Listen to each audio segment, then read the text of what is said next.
오늘은 이제 사무엘하 16장부터 보시는데요. 사무엘하 11장부터 다윗의 삶이 이제 고난기로 들어가는, 전반기 고난은 그 훈련시키는 고난이었다면 이 후반기 고난은 밧세바의 사건으로 인해서 그에 대한 그 죄값을 치르는 듯한 그런 인상을 주기 때문에 읽는 모습도 참 안타까움이 있고, 그래서 하나님의 또 오늘은 이렇게 말씀을 좀 묵상 다시 이렇게 보면서 그렇게 하나님을 사랑하는 사람이고 정말 하나님의 마음이 합한 사람이고, 와 근데 이 죄 하나를 하나님 이렇게 호되게 다루시나 하는 듯한, 뭐 그 죄가 작다라는 게 아니고요. 그 정도 하나님을 위해서 살아왔다면 이런 부분에서 분명히 회개했으니까, 그리고 거기에 대해서 징계했으니까 좀 거기에 대해서 좀 완화시켜 주실 수도 있지 않나. 근데 우리가 다윗 삶을 일단 아시니까 그렇게까지 혹독하게 다루셔야 했을까? 그러면서 하나 더 생각해 본 것이, 그러면 내 삶에 있어서는 어떠한가? 과연 내 삶은 하나님께서 그러한 잘못했을 때 고난을 주셨을 때 그러한 고난이 닥쳐오면 나는 어떠할 것인가? 성경을 보면서 느꼈던 것 중에 하나가, 사람은 자기가 잘못한 것은 빨리 잊고요, 그것으로 인해서 하나님한테 징계받으면 그것은 되게 크게 느껴진다라는 거죠. 뭐 아담도 그랬고, 뭐 가인도 그랬습니다. 동생을 죽인 죄는요, 뭐 그럴 수도 있다 생각하지만, 너는 떠돌이로 살아야 된다. 너를 만나는 사람이 너를 죽일 수도 있다. 그랬더니 그거 너무 벌이 심한데요. 이렇게 항변하는 게 인생의 모습입니다. 그러면서 한편으로 생각하기를, 다윗은 이러한 죄로 인해서 하나님께서 이러한 고난을 허락하셨는데 다윗 정도 되니까 이렇게 하나님께서 호되게 책망할 수도 있었겠다라는 생각도 듭니다. 다른 사람한테 했다면 거기서 더 막 대들고 막 나쁜 태도를 또 취할 것 같은데, 그래도 다윗 너 정도면 내가 회초리를 때려도 너는 내 마음 아니까 그래도 너는 나를 따를 것이다라는 것을 하나님 보시지 않았을까. 욥이 그랬잖아요. 네가 아무리 욥을 그렇게 어렵게 해봐라, 그가 나를 배반할 거지, 그렇지 않을 것이다. 하나님께서 자랑하듯이 욥에 대해서 말씀하셨듯이, 어쩌면 죄로 인한 이 고난, 고통, 이 가운데에서 때로 우리가 정말 힘들면 잘못한 것보다는 힘든 것에 더 내 시선이 가게 되는데, 지난 시간에 잠시 살펴보았지만 다윗은 하나님께서 때리시는 금해를 그대로 다 맞으려고 합니다. 그런 모습들을 통해서 우리가 뭐 잘못해서 고난 당하는 경우도 있지만 잘못 안 하고도 고난 당하는 경우도 있고요. 그런 경우에 어떠한 대처를 해야 되는가를 생각을 더 해보게 됐습니다. 11장에서 밧세바를 범하면서 그가 우리아를 죽이는 데까지 죄를 범합니다. 그리고 우리아가 죽자 밧세바를 자기 아내로 드리고요. 12장에서 그러한 죄에 대해서 하나님께서 나단 선지자를 통해서 책망을 하실 때에 그는 바로 하나님 앞에 엎드려서 자기가 죄 지었음을 하나님 앞에 회개를 합니다. 그러나 그가 회개하기 전에 내뱉었던 말, 네 배나 갚아야 하리라는 그런 말, 반드시 죽을 자니다라고 했던 그 말들은 정말 하나님의 마음이 합한 말들이었고, 하나님 그런 것들을 다윗으로 하여금 몸으로 다 견뎌내게 하십니다. 그래서 밧세바 사위에 태어났던, 불륜 가운데 태어났던 그 첫 아이의 죽음을 우리는 확인할 수 있었고요. 13장에서는 두 번째 죽음이 그에게 찾아오죠. 암논이 다말을 범하면서 다말의 오빠였던 압살롬이 기회를 엿보다가 2년 후에 암논을 죽이게 됩니다. 그리고 압살롬은 자기 외할아버지가 있는 구슬로 올라갑니다. 신약 시대에 그곳이 베세다로 알려져 있는데 그곳으로 올라가서 3년간 또 피해 있습니다. 둘째 암논을 잃어버렸. 암논이 죽었고 압살롬은 자기를 떠나서 생활하는 이런 모습들이 다윗에게 커다란 고통이었고, 그런 가운데에서 14장에서 다시 이 압살롬과 다윗이 재회하게 됩니다. 그러나 다윗은 압살롬을 제외했지만 바로 만나주지 않게 되고 한 2년간 시간을 더 보내게 되죠. 그러다 다시 만나주고, 다시 만나고 나서 압살롬은 4년간에 걸쳐서 백성들의 마음을 다윗에게로서 빼앗아서 자기에게로 옮겨가게 됩니다. 4년 이후에 그는 헤브론으로 가서 이제 반역을 하게 되고 왕을 선포하고 아버지가 있는 예루살렘 성을 향해서 군대를 몰고 이제 쳐들어가게 됩니다. 이 소식을 들었을 때 다윗은 전쟁을 할 수 있었을 거라고 생각을 합니다. 이 예루살렘 성 자체가 워낙 난공불락의 성이기 때문에, 그러나 칼이 너희 집을 떠나지 않을 것이다라고 했던 하나님의 그 말씀, 또 이것으로 인해 전쟁을 하게 되면 그 피해는 오롯이 다 백성들이 다 당해야 되는 이러한 고통, 그래서 다윗은 정말 의외로 성을 버리고 도망가는 결정을 하게 되죠. 이런 모습들 우리가 지난번에 살펴봤고요. 이제 지도를 통해서 좀 내용을 좀 더 확인을 한번 해보도록 하겠습니다. 압살롬이 제일 먼저 구스를 올라가서 3년 동안 피해 있었습니다. 13장에서 그의 형 암논을 죽이고 피해 있었죠. 구슬이 지금 위치가 지금 보시는 데가 이제 벳세다의 오병이어 기적을 베풀었던 그 곳과 일치하는 곳에 있다고 고고학적 증거로 이렇게 나왔습니다.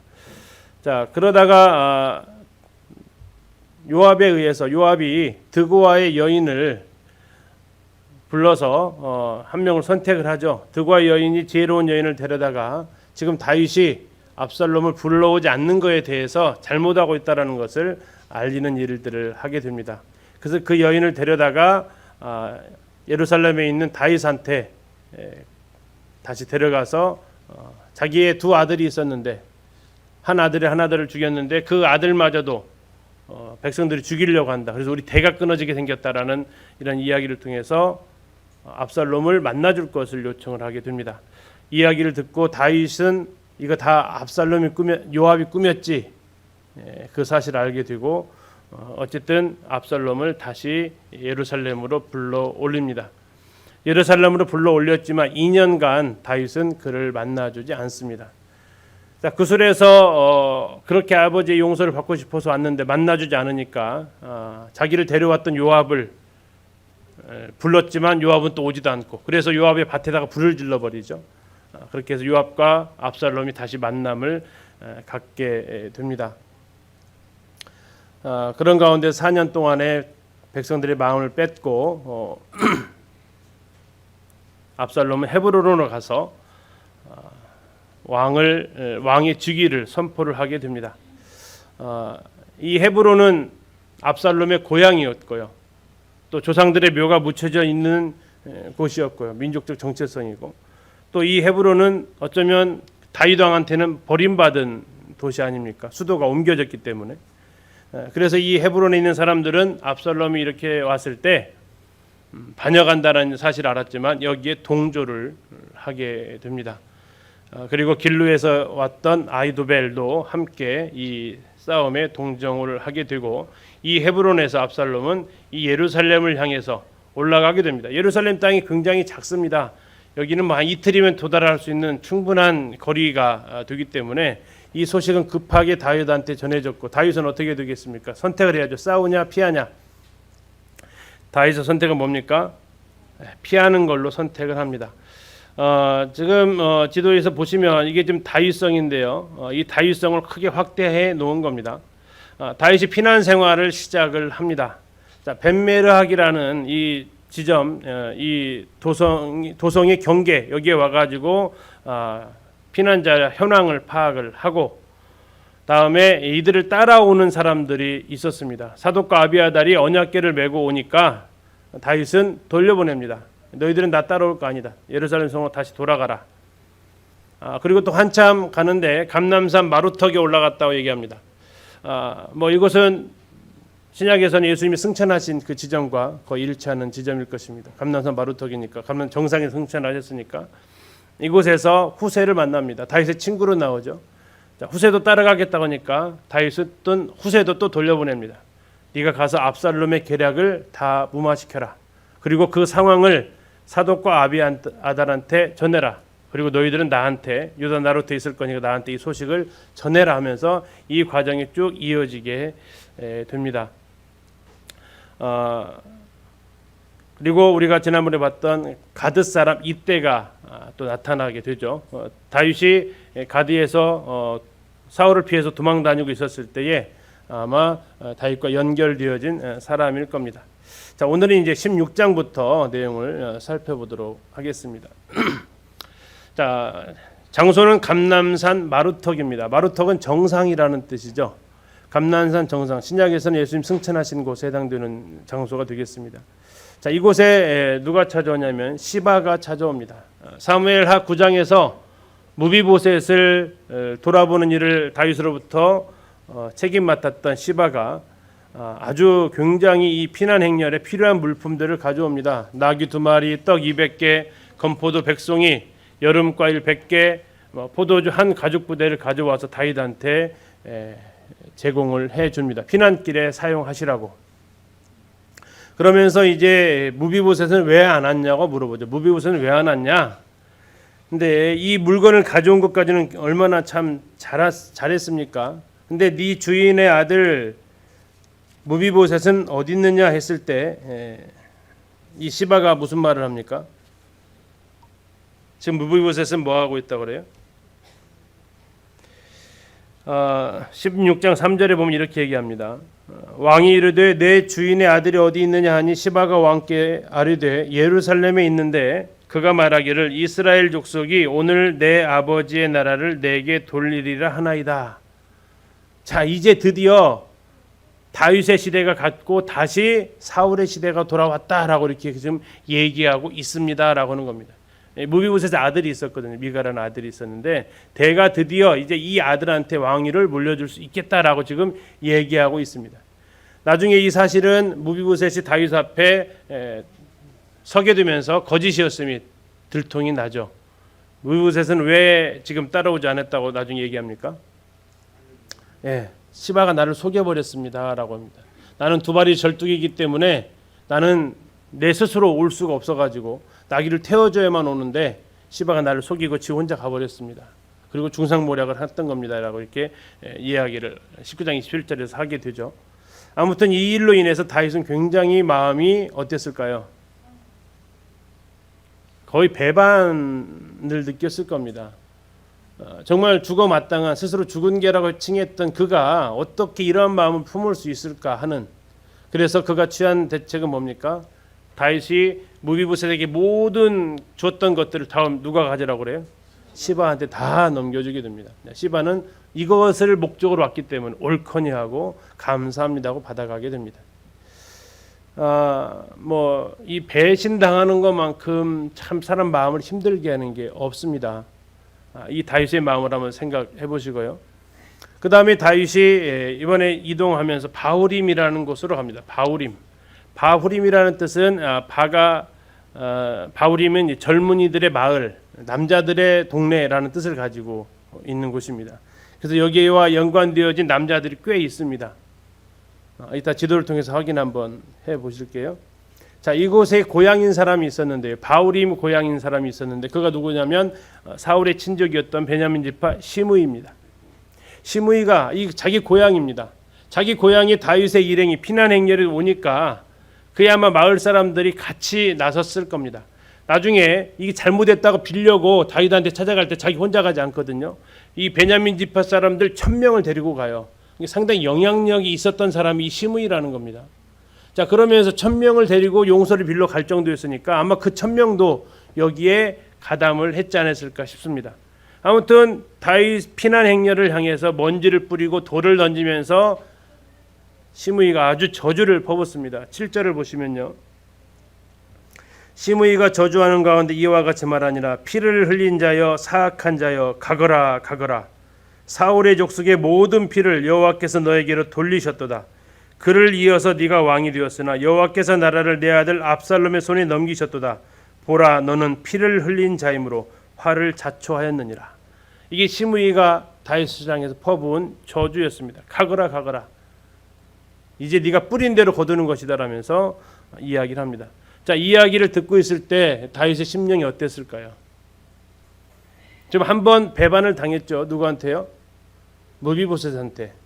상황은 모르니까 어쨌든 무비보셋한테 그 베냐민 지파 있잖아요. 배반을 당했어요. 이 또 다시 나타난 사람이 누굽니까? 시므이입니다. 베냐민 지파예요. 사울의 친족이었어요. 그가 와서 가거라 가거라 피 흘린 자여 하면서 비방합니다. 아마 굉장히 마음이 괴로웠을 겁니다. 이때 그 마음을 알아챈 사람이 누구였냐면 아비새였습니다. 요압의 동생이었죠. 요압이 동생이 얘기합니다. 저런 죽은 개 같은 자가 어찌 왕을 저주합니까? 당장 없애겠습니다 했더니 다윗이 뭐라고 합니까? 11절입니다. 또 다윗이 아비새와 모든 신하들에게 이르되 내 몸에서 난 아들도 내 생명을 해하려 하거든 하물며 이 베냐민 사람이랴. 여호와께서 그에게 명령하신 것이니 그가 저주하게 버려두라. 혹시 여호와께서 나의 원통함을 감찰하시니 오늘 그 저주 때문에 여호와께서 선으로 내게 갚아주시리라. 저번에도 말씀드렸지만 다윗은 하나님께서 때리시는 매는 다 맞겠다라는 각오고요. 오히려 정말 예상치 못한 사람의 이런 저주까지도 혹시 이것을 내가 되갚아주면 하나님의 징계를 받는 자세가 아니라는 것을 그가 생각한 것 같습니다. 그냥 하나님께서 누구를 통해서 무슨 말을 하든지 내가 이것은 다 달게 받겠다. 그렇게 하면 하나님께서 이것을 나에게 선으로 갚아주시지 않겠느냐 하는 이러한 마음으로 아비새의 이 요청을 거절하게 됩니다. 자, 결국 이제 다윗은 요단강으로 넘어가게 됩니다. 거기서부터 이 바울임 넘어가면서부터는 광야길입니다. 사람 사는 동네가 아니에요. 전부 다 광야길입니다. 예루살렘으로 여리고로 내려가는 선한 사마리아 비유에 나오는 강도들 출몰하는 정말 삭막한 지역으로 이제 내려가는 길입니다. 자, 압살롬은 한참 전쟁을 각오하고 군대를 모집해서 왔을 텐데 어떻게 됐어요? 성문이 활짝 열린 겁니다. 도망가 버렸으니까. 그래서 무혈 입성을 하게 되고 이 압살롬이 입성보다 더 먼저 가서 기다리고 있었던 사람이 다윗의 친구였던 후세입니다. 후세가 다윗을 섬기던 내가 이제 왕을 섬기겠습니다 하니까 압살롬이 믿어야 안 믿어요? 안 믿죠. 야, 그게 지금 친구한테 하는 태도냐? 네 친구 다윗한테 하는 태도가 이게 맞냐? 라고 하면서 믿으려고 하지 않습니다. 자, 그때 이 후세가 내가 사사로운 감정에 의해서 이러는 사람이 아닙니다. 나는 국록을 먹는 사람이고 나는 공적인 일을 할 겁니다. 그리고 그 사람이 다른 누구도 아닌 나의 친구의 아들이지 않습니까? 내가 친구에게 했듯이 당신에게도 내가 최선을 다해서 당신을 섬기겠습니다 라고 하니까 의심 반 이렇게 반신반의 했겠지만 어쨌든 받아두게 됩니다. 자, 그리고 예루살렘에 입성하니까 긴급 대책 간부회의를 소집을 하는 거죠. 자, 이제 그 다음 행동은 뭘 해야 되냐? 누구한테 물어봐요? 아히도벨한테 묻는 겁니다. 자, 이때 아히도벨이 계책을 베풉니다. 먼저 하실 것이 있습니다. 당신하고 아버지 사이에 모든 돌아올 수 없는 강을 건너셔야 됩니다. 그러면 백성들이 그 입장을 분명하게 설 거고 당신 앞에 정확하게 돌아서게 될 겁니다. 그러면 그 더 이상 돌아올 수 없는 강, 그것이 뭘까? 했더니 뭐라고 얘기합니까? 다윗이 후궁들을 놓고 갔습니다. 10명의 후궁을 놓고 갔으니까 그 후궁들을 취하십시오. 그러면 백성들이 그 사실을 알게 되고 이제 압살롬과 다윗은 뭐 할 수 없는 사이가 됐다? 더 이상 화해할 수 없는 사이가 되었다라는 것을 알게 될 겁니다. 그래서 이 행동은 침실에서 하는 게 아니라 어디에서 해야 된다고요? 다 사람들이 볼 수 있는 곳 어디입니까? 옥상입니다. 자, 16장 와서 보시면 이 22절입니다. 이에 사람들이 압살롬을 위하여 어디에 장막을 쳤다고요? 옥상에 장막을 쳤습니다. 옥상에 장막을 쳤다. 우리가 언제 이거 한번 기억하시라고 그랬죠. 11장에서 그 장소는 무슨 장소였습니까? 다윗이 밧세바를 보았던 장소가 그 장소였습니다. 다윗이 밧세바를 보았던 그 장소에서 압살롬은 다윗의 여인들을 농락하게 됩니다. 너는 은밀한 곳에 했던 것을 그들은 백주에 행하리라 하셨던 그 말씀이 예언이 이루어지게 되는 겁니다. 아프죠. 말씀대로 되었지만 아픕니다. 아무튼 이 아이도벨은 왕궁 옥상에서 자기의 누가요? 외손녀가 그러한 고통을 당했기 때문에 다윗한테 그대로 갚아주게 됩니다. 자, 그리고 이때 다윗이 지은 시가 시편 3편입니다. 시편 3편은 표제어가 딱 써 있습니다. 다윗이 그의 아들 압살롬을 피할 때에 지은 시. 어떻게 이럴 때 시가 나오실까요? 어떠세요? 정말 이럴 때 정말 이렇게 되게 힘들 때 아닙니까? 이럴 때 시가 나와요, 그렇죠? 고난 가운데 시가 나옵니다. 제가 뭐 시를 쓰는 사람은 아니라서 우리 시인 김선영님한테 여쭤보면 될란가요? 이럴 때 형님이 시가 나오나요? 자, 어쨌든 다윗은 시를 씁니다. 그리고 이것은 나의 아들 압살롬을 피할 때 지은 시다라고 해서 지금까지 3000년 된 지금까지 이 시는 전해져 오고 있습니다. 자, 다윗은 얘기합니다. 여호와의 나의 대적이 어찌 그리 많은지요. 자, 어찌 그리 많은지요는 뭐예요? 이제 대적이 넘치다 보니까 어디에서까지 나온 겁니까? 내 자식까지 나를 대적한다라는 거죠. 어찌 그리 많은지요. 일어나 나를 치는 자가 많으니이다. 많은 사람이 나를 대적하여 말합니다. 그는 하나님께 구원을 받지 못한다 하나이다. 여호와여, 주는 나의 방패시오 나의 영광이시오 나의 머리를 드시는 자니이다. 머리를 드신다는 게 무슨 뜻일까요? 예, 나의 다시 왕권을 회복시켜 주실 분이다라고 얘기합니다. 내가 나의 목소리를 여호와께 부르짖으니 그의 성산에서 응답하시도다. 5절입니다. 내가 누워 자고 깨었으니 여호와께서 나를 붙드심이로다. 이 무슨 뜻 같으세요? 그래서 이번에 보면서 좀 새롭게 다가왔어요. 내가 누워 자고 깨었으니 여호와께 나를 붙드심이로다. 17장을 보시면 알겠지만, 자, 아이도벨이 여기에서 한 번 더 1차 계획은 다윗의 후궁들을 범하는 거였습니다. 2차 계획은 뭐였냐면 나한테 군사를 주십시오. 나한테 군사 12,000명 주시면 바로 달려가서 다윗을 어떻게 하겠다고요? 바로 끝내겠습니다. 그리고 백성들은 손 안 대고 다윗만 죽일 테니까 나한테 군사 주십시오. 요단강 건너가기 전에 쳐야 됩니다. 이렇게 지금 17장에서 계략을 베풀어요. 자, 첫 번째 계략은 압살롬이 그대로 따라서 했습니다. 두 번째 계략은 따라하지 않아요. 만약에 두 번째 계략을 따라 했으면요, 5절이 안 나와요. 자, 5절에 자고 깨었다고 했어요. 그러니까 하룻밤 잔 거죠.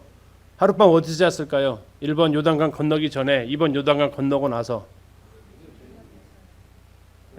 잠 못 자고 건너야 돼요. 그 밤에 건너요. 그러니까 요단강 건너서 한숨 잔 거예요. 아이도벨의 계략대로 했으면 건너기 전에 죽었어요. 누워서 자고 못 깨었어요. 그런데 하나님께서 후세를 통해서 아이도벨의 계략을 무마시키셨어요. 그래서 후세의 계략은 나중에 보겠지만 군사를 일단 다 모집해야 됩니다. 하면서 시간을 벌 기회를 준 거예요. 후세가. 그래서 이제 밀지를 보냅니다. 빨리 건너십시오. 혹시나 아이도벨이 군사 데려갈지 모르니까. 그러면 뭐 뒤에 도망갈 데가 없잖아요. 요단강이니까. 위험합니다. 빨리 강을 건너십시오. 이 밤을 이용해서 다 건너셔야 됩니다. 그래서 건너가지고 하룻밤 잔 거예요. 얘기합니다. 내가 누워 자고 깨었다. 전쟁터에서 누워 잘 수 있어요? 없죠. 앉아서 자든지 새우잠 자든지 저러죠. 근데 어쨌든 하나님의 은혜로 자기가 누워 자고 깰 수 있었던 것은 하나님께 나를 붙들어 주셨다. 살려 주셨다는 겁니다. 천만이 나를 애워싸 진친다 해도 나는 두려워하지 않겠습니다.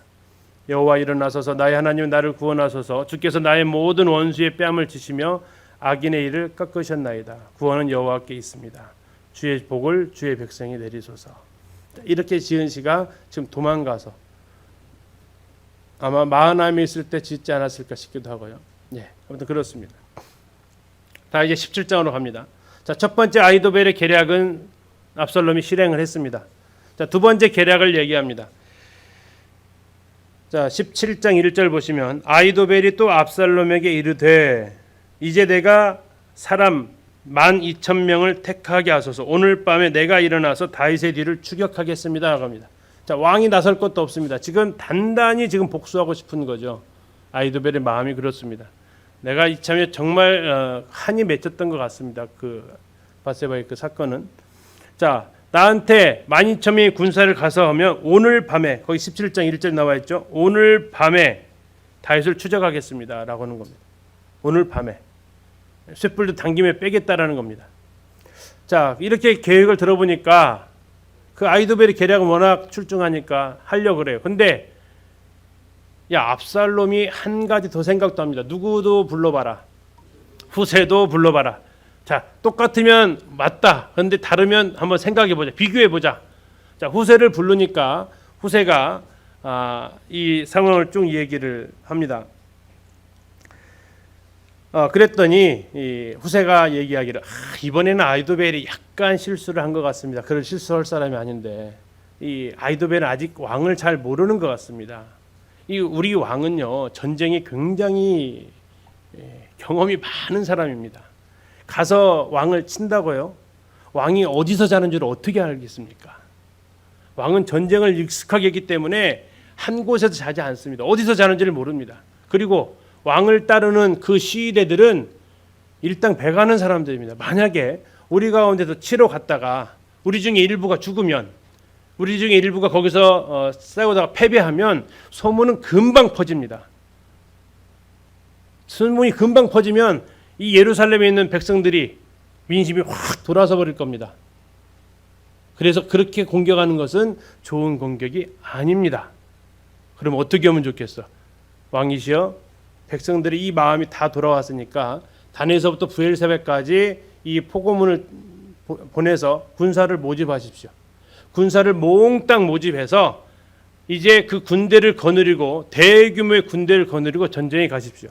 전쟁에 가서 이 표현이 참 멋있게 이야기를 하는데요. 12절 보시겠습니다. 17장 12절. 우리가 그 만날 만한 곳에서 그를 기습하기를 어떻게 한다고요?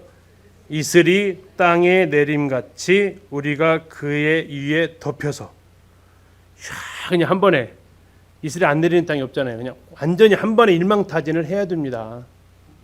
도망갈 구석을 두지 않게. 만약에 다윗이 성으로 들어갈지 모릅니다. 자, 여기서 약간 이제 과장법을 사용합니다. 만약에 성으로 들어가면 그 군대가 밧줄을 묶어가지고 성을 감습니다. 그래가지고 그 성을 갖다가 밧줄로 끌어당겨가지고 어떻게 하라고요? 성체로 그냥 갖다가 죽여버리는 겁니다. 자, 13절 이렇게 나와 있어요. 또 만일 그가 어느 성에 들었으면 온 이스라엘이 밧줄을 가져다가 그 성을 강으로 끌어들여서 그곳에 작은 돌 하나도 보이지 아니하게 할 것입니다. 자, 이 두 가지 계략을 들으죠. 성도님들은 누구 것이 땡기세요? 누가 더 땡겨요? 왕으로서 어떤 것이 좀 더 멋있어 보여요? 암만 해도 두 번 거잖아요. 얼마나 멋져요. 촥 해서 그냥 완전 일망타진하고 뒤에 것이 더 멋있는 거예요. 성에 갇히면 밧줄로 굴러다 그냥 샥 해버리는. 아니나 다를까 압살롬이 누구 걸 선택합니까? 후세 것을 선택합니다. 그리고 이제 이 후세는 다윗한테 이 사실을 알려야만 됩니다. 혹시 아히도벨이 자기가 사는 어떻게 해서 될지 모르니까. 그래서 이 사실을 사독과 아비아들한테 얘기합니다. 제사장들이니까 의심사지 않을 사람들이니까. 그래서 그들한테 얘기하니까 이 사독과 아비아달은 성 밖으로는 못 나가잖아요. 자기 신분도 있고 하니까 금방 탄로나잖아요. 자, 그래서 이 여종한테 이야기합니다. 그래서 이 여종한테 얘기하는데 지금 성 밖으로 나가서 우리 아들들을 만나라. 사독의 아들 아히마스, 아비아달의 아들 요나단이 있었는데 그 아들들을 만나라고 얘기합니다. 그리고 지금 이 상황을 전달해줘라. 그래서 이 여종이 성 밖으로 나가서 아히마스와 요나단한테 이 사실을 이야기해 줍니다. 근데 드라마 보면 꼭 그때 무슨 일이 있죠? 그걸 딱 지켜보는 사람이 있잖아요. 역시 여기 성경에서 그걸 딱 지켜보는 사람이 있어요. 자, 아히마스와 요나단이 이제 이 사실을 들고 급하게 다윗을 향해서 갑니다. 다윗을 만나러 가는 길은 길 하나밖에 없어요. 아까 했던 대로 감난산 마루턱에서 바후림에서 내려가는 길, 그 길밖에 없어요. 자, 그 길을 가면 만날 수 있는 거죠. 근데 이 장면을 목격했던 첩자가 압살롬한테 이 상황을 얘기합니다. 첩자가 있습니다. 그리고 지금 이 우리가 회의했던 것을 전달하는 것 같습니다. 자, 압살롬 어떻게 했겠습니까? 잡아라. 그래서 이 잡으러 가는데 이 두 사람이 가다가 들통난 것을 알고 바후림에 갑니다. 아까 바후림 남자들의 마을이라고 했잖아요. 바후림에 가서 추격하는 것을 느낍니다. 뭐 이들은 아마 걸어서 갔을 거고 추격하는 사람은 뭐 동물을 이용했을 수도 가능성이 있죠. 어쨌든 오니까 급하니까 그 바후림에 살던 사람에게 가니까 그 사람이 우물을 열고 그 안에다가 숨깁니다. 그리고 우물 뚜껑 위에다가 곡물 찌은 곡식을 널어요. 마치 어떤 상황과 좀 비슷하죠? 라합이 해줬던 것과 비슷하죠. 자, 그런 동일한 행동을 하고 그러니까 뭐 이 추격자들이 찾지를 못하는 거죠. 그래서 어디로 갔냐 봤냐 했더니 뭐라고 했겠어요? 뭐 저 소경인데요, 저 못 봤는데 그런 얘기 안 하죠. 뭐라고 하냐면 전혀 엉뚱한 곳을 가지고 저기 강을 건너 가던데요. 전혀 엉뚱한 곳을 가르쳐 줍니다.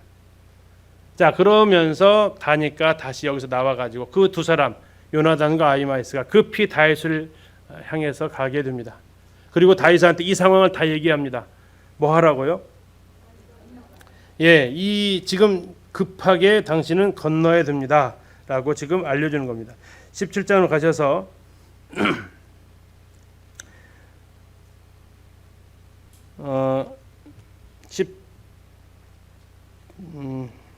18절부터는 쭉 도망간 얘기 나오고요. 21절 보시겠습니다. 21절 그들이 간 후에 두 사람이 우물에서 올라와서 다윗 왕에게 가서 다윗 왕에게 말하여 이르되 당신들은 일어나 빨리 뭐 하라고요? 여기서 물은 뭐예요? 요단강입니다. 물을 건너가소서. 아히도벨이 당신을 해하려고 이러이러 계략을 세웠습니다. 다윗이 일어나 모든 백성과 함께 요단을 건널세. 아까 물을 건너가는 요단이라고 나오죠. 새벽까지 한 사람도 요단을 건너지 못한 자가 없었더라. 그러니까 아까 시편 3편에 나와 있는 것은 내가 누워 자고 깨었다. 잠을 여기서 잔 게 아니고 건너가 잔 것을 확인할 수 있습니다. 만약에 안 도망가서 어떤 일이 벌어질지 모르죠. 한편 이 아히도벨에게로 카메라가 옮겨갑니다. 자, 아히도벨은 이제 첫 번째 계략은 성공했는데 두 번째 계략은 실패로 돌아갔습니다. 어떤 선택을 합니까? 예, 이 23절에 나옵니다. 아히도벨이 자기 계략이 시행되지 못함을 보고 나귀 한 장을 쥐고 일어나 고향으로 돌아가 자기 집에 이르러 집을 정리하고 스스로 목매어 죽습니다. 아, 여기까지구나라고 하여튼 그 책략을 베푸는 사람이기 때문에 이건 분명히 전쟁은 누가 이긴 겁니까? 다윗이 이겼다라는 것을 직감하게 됩니다. 다윗이 이기면 어떻게 되겠어요? 다시 돌아오겠죠. 그러면 자신의 입장이 어떻게 되겠어요? 죽는 거죠. 그럴 바에는 어떻게 하는 겁니까? 내 스스로 목숨을 끊는 걸 선택을 한 겁니다. 이미 승부가 건너갔다라는 것을 아히도벨은 직감을 한 겁니다. 자, 압살롬은 이제 후세의 말대로 군대를 모집을 합니다. 그리고 군대 총사령관으로 아마샤라는 사람을 군대 지휘관으로 삼습니다. 자신의 사촌입니다. 자, 이제 한편 다윗은 요단강을 건너서 어디까지 올라가냐면 마하나임까지 올라갑니다. 마하나임은 이스보셋이 아버지 사울이 죽은 이후에 왕으로서 2년간 다스렸던 지역입니다. 그렇기 때문에 이제 어느 정도 도성을 꾸며놨을 겁니다. 자, 그곳에서 이제 도착을 해서 진을 치게 되고 압살롬은 아마사를 통해서 이제 군대 전쟁을 일으킬 준비를 하게 됩니다. 근데 놀라운 것은 마하나임 땅에 딱 도착하니까 그를 찾아오는 사람이 있어요. 누가 찾아오냐면 27절에 나오는데 다윗이 마하나임에 이르렀을 때에 암몬 족속에게 속한 라파 사람 나하스의 아들 소비가 옵니다. 두 번째 로데발 사람 암미엘의 아들 마길이 옵니다. 세 번째 로글림 길르앗 사람 바르실레가 옵니다. 그들이 와서 백성들의 필요를 채워주게 됩니다. 근데 이들의 그 모습은 좀 특이한데요. 다시 지도를 통해서 확인을 한번 해보겠습니다. 자, 이 바후림이라는 곳입니다. 바후림. 여기 바후림과 관련되어져 있는 첫 번째 남자가 누구냐면 우리가 지난 사무엘하 3장에서 보셨던 미갈의 남편이었습니다. 다윗이 아브넬한테 야 네가 우리 화해하려면 조건이 있다. 누구를 데려와라 그래요? 미갈을 데려와라 그래요. 근데 미갈은 이미 재혼을 했단 말이에요. 누구한테 재혼했습니까? 발디엘이라는 사람한테 재혼을 했어 이미. 근데 데려오라고 하니까 어쩔 수 없이 데려오는데 아브넬이 가서 데려오는데 미갈을 데려오는데 남편이 여보 잘가 하고 끝나는 게 아니었단 얘기예요. 어떻게 합니까? 갈림에서부터 여기서부터 시작해서 쭉 이 길을 따라서 여기까지 계속 온 거예요. 바후림까지. 그냥 가까이 따라왔겠어요? 아니면 저 멀찍이 따라왔겠어요? 가까이 있으면 한 대 맞으니까 저 멀찍이 가는 각시크는 보내지는 못하고 따라온 거예요. 자, 그러다가 이제 더 이상 안 되겠으니까 아브넬이 뭐라고 합니까? 좋은 말 할 때 가라. 그러면서 이제 여태까지도 울고 왔는데 이제 또 그 길 가면서 또 울면서 가는 거죠. 그래서 여기서는 그 발디엘과 아브넬의 그 남자들이 첫 번째 만남이 있었고요.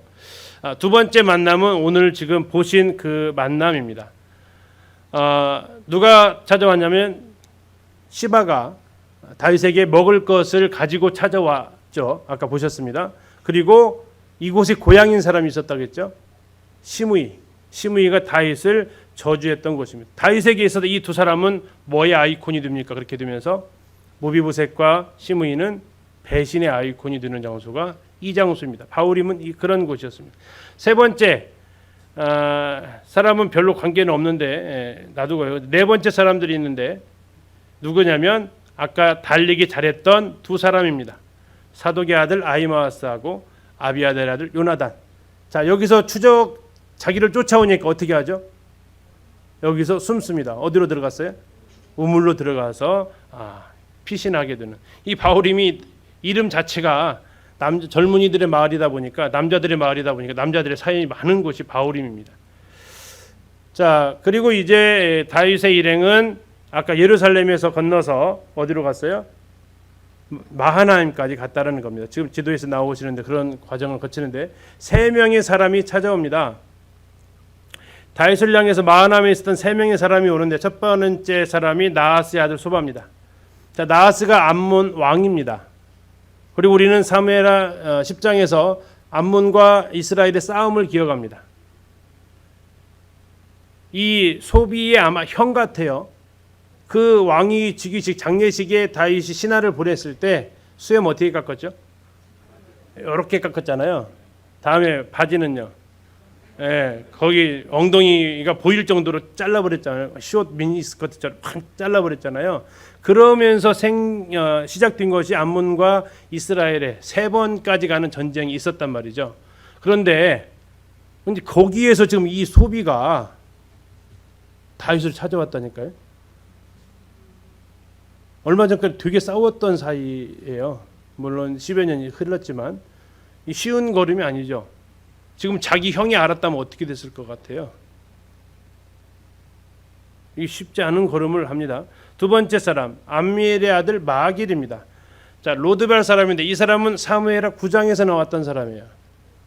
무비보셋을 숨겨주었던 사람이에요. 사울의 손자 무비보셋이 이 마길의 집에 있었다라고 사무엘하 9장에 나와 있어요.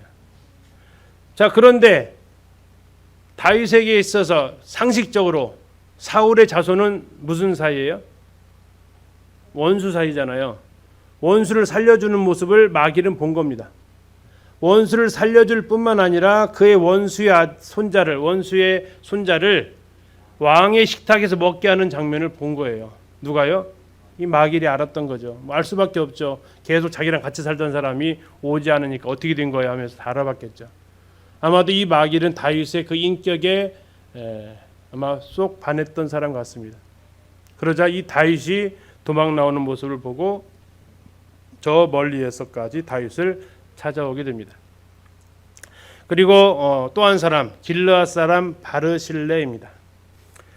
무슨 연관이 있는지는 모르겠습니다. 그러나 그의 나이가 80세라고 성경은 기록을 하고 있습니다. 굉장히 오늘날도 굉장히 나이가 많이 드신 건데 다윗 시대로 생각하게 되면 굉장히 많이 드신 거예요. 뭐 굉장히 장수하신 거죠. 그런데 이 먼 길을 그가 찾아오게 됩니다. 그리고 그는 한 번 더 다윗을 찾아오게 되는데 다윗이 무사히 요단강을 건너갈 수 있도록 할 때 또 한 번 찾아옵니다. 근데 놀라운 것은 뭘 바라지 않냐면 대가를 바라지 않습니다. 자, 마하나임에 있었던 이 다윗을 찾아온 세 사람, 정말 어쩌면 자기 가문의 원수였습니다. 암몬을 그렇게 했잖아요. 또 한 사람은 원수의 아들을 궁정에서 살게 했던 그 모습을 보고 찾아옵니다. 그리고 또 한 사람은 정말 순수하게 아무 대가 바라지 않고 그를 찾아옵니다.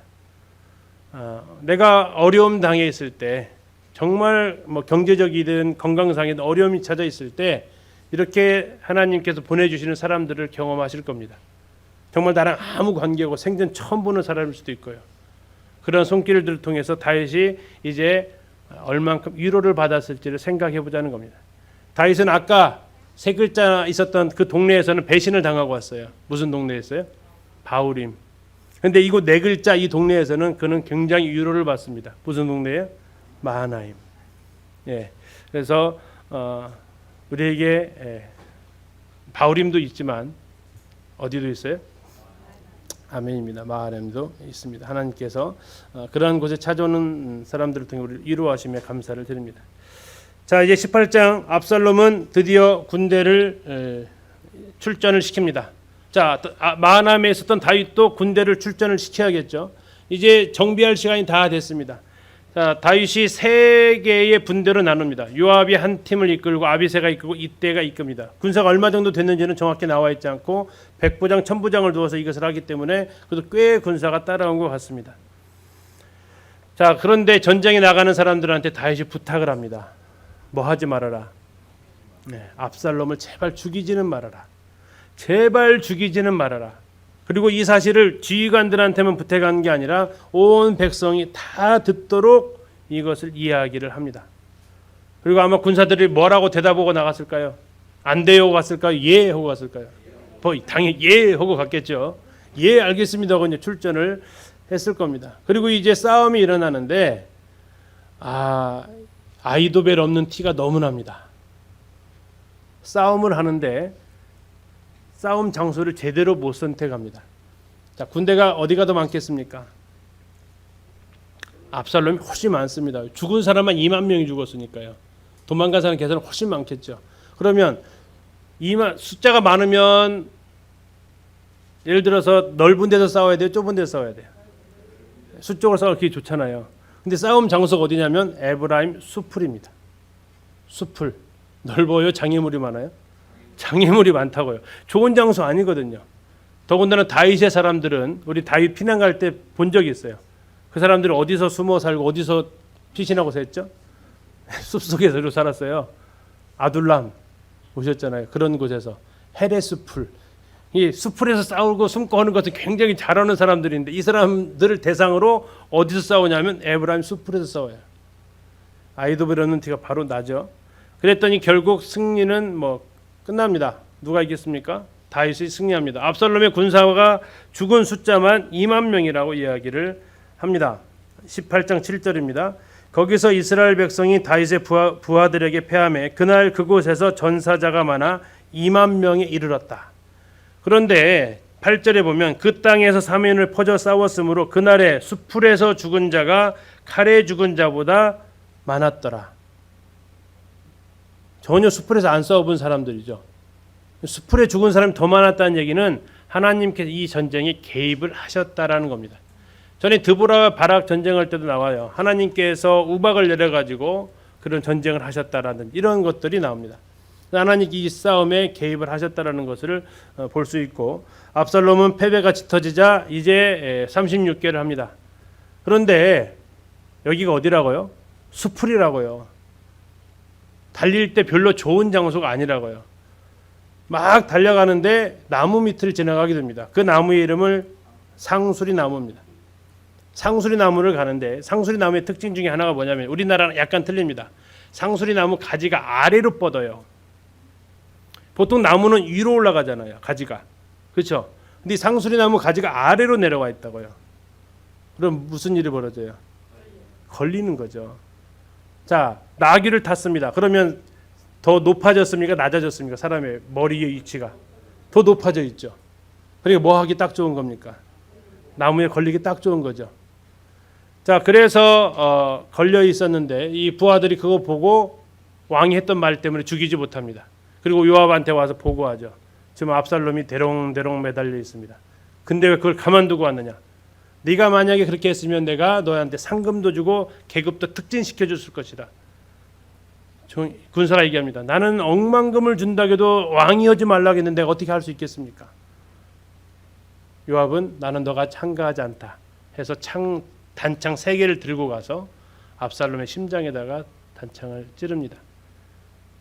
그리고 이제 나무에서 내려서 길에다가 이렇게 해놓습니다.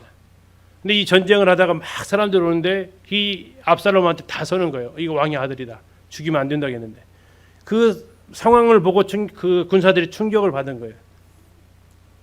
자, 그러니까 그 군사 중에 하나가 이 옷을 덮어버려요. 압살롬에다가 모르게 하려고. 그런데도 자꾸 사람들 그 앞에 다 서는 거예요. 오면은. 그러니까 땅을 파고 그 땅 움푹한 데다가 시체를 던져놓고 거기다 돌무더기를 쌌습니다. 그리고 나서 이제 계속 전쟁을 진행시키는 내용이 진행이 됩니다. 돌무더기 쌓아서 죽은 것은 저주받은 모습입니다. 아간의 죽음이 그랬습니다. 압살롬의 죽음이 또한 동일하게 그렇게 취급을 당하게 됩니다. 그러면서 성경은 이렇게 이야기합니다. 압살롬이 자기를 위해서 비석을 못 세웠다. 근데 살아있을 때 뭐는 세웠다?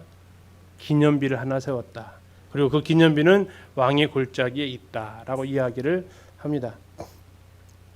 자, 전쟁이 이제 마무리가 됐습니다. 왕이 죽었으니까 나머지 압살롬을 따르던 군사들은 전부 다 돌아갑니다.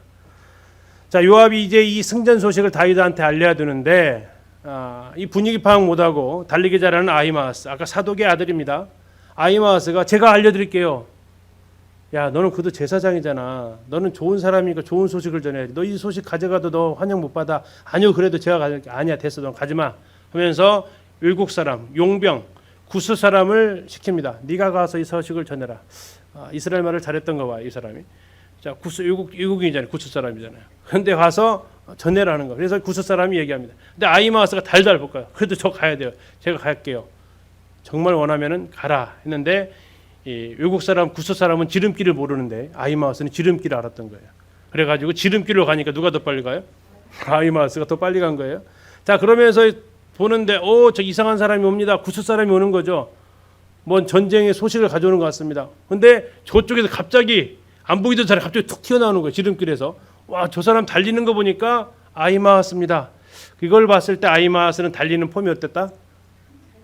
좀 특이했다. 그죠? 딱 봐도 저 아히마아스 달리는 폼이다. 이거 알 수 있었던 거예요. 아히마아스가 옵니다. 그때 사람들의 반응이 어땠을까요? 아히마아스가 온다고 하니까. 네. 이 말이 굉장히 좋은 말이에요. 우리도 이런 칭호를 들었으면 좋겠습니다. 뭐라고 하냐면 그에 대해서 이렇게 얘기합니다. 자, 27절입니다. 바수꾼이 이르되 내가 보기에는 앞선 사람의 다름질이 사독의 아들 아히마아스의 다름질과 같은 이다 하니 다윗 왕이 이르되 같이 한번 읽어보실까요? 시작.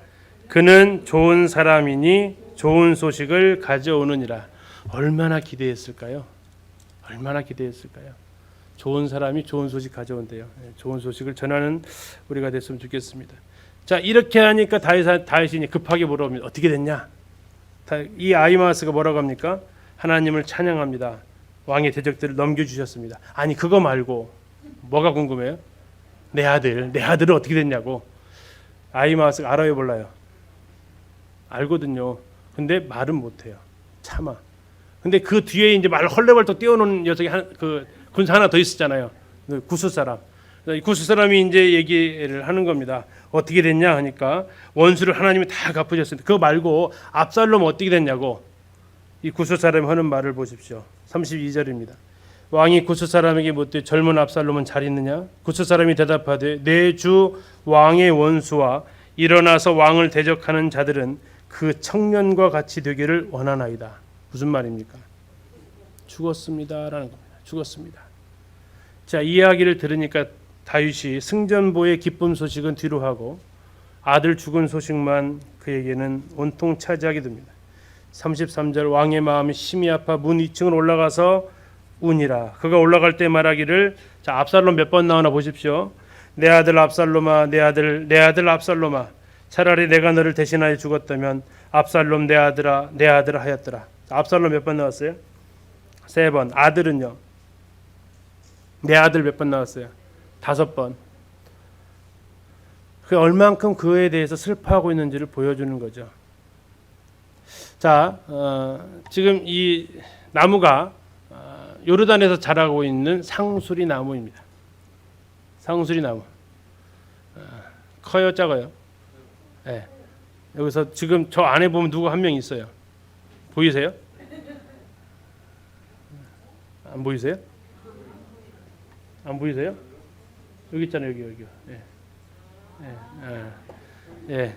사이즈 비교하려고 들어가서 얼마큼 큰지를 보여드리려고. 굉장히 큰 나무입니다. 여기에 지금 이런 상수리가 맺혀요. 우리나라하고 약간 좀 다르죠. 자, 근데 이제 문제가 뭐냐면 이 밑에가 지금 어떻다고요? 이 압살롬이 낙이 타고 이 밑을 지나갔다고 생각해 보십시오. 어떻겠어요? 걸릴만 하죠. 우리나라 상수리 나무 어떻게 생겼어요? 되게 올라가 있어요. 암만 키가 커도 안 걸려요. 근데 이쪽 상수리 나무 이렇게 가지가 이렇게 내려온다니까요. 그래서 압살롬이 이런 상수리 나무에 걸려서 대롱대롱 매달려 있었다 죽었던 거예요. 성경에 가서 직접 해보면 충분히 이런 상황들을 알 수 있습니다. 그래서 그가 정말 땅에 버려져서 돌무더기로 죽습니다. 그런데 그가 살았을 때 뭐 했다겠죠? 기념비 세웠다겠죠? 기념비가 있는데 기드론 골짜기에 있다고 합니다. 지금 보이시는 이게 그 기념비입니다. 이게 지금 기념비예요. 이게 지금 어디 있다고요? 이게 기드론 골짜기가 되어져 있습니다. 지금 보이시는 이쪽이 이게 지금 예루살렘 성벽이고요. 그 밑으로 보면 바로 기드론 골짜기가 흘러가고 있습니다. 그리고 그 앞에 이렇게 압살롬의 기념비가 있습니다. 이렇게 생겼고요. 확대해 보면 이렇게 되어져 있습니다. 자, 이 구멍에다가 뭘 할까요? 뭐 하기 좋아요 여기다가?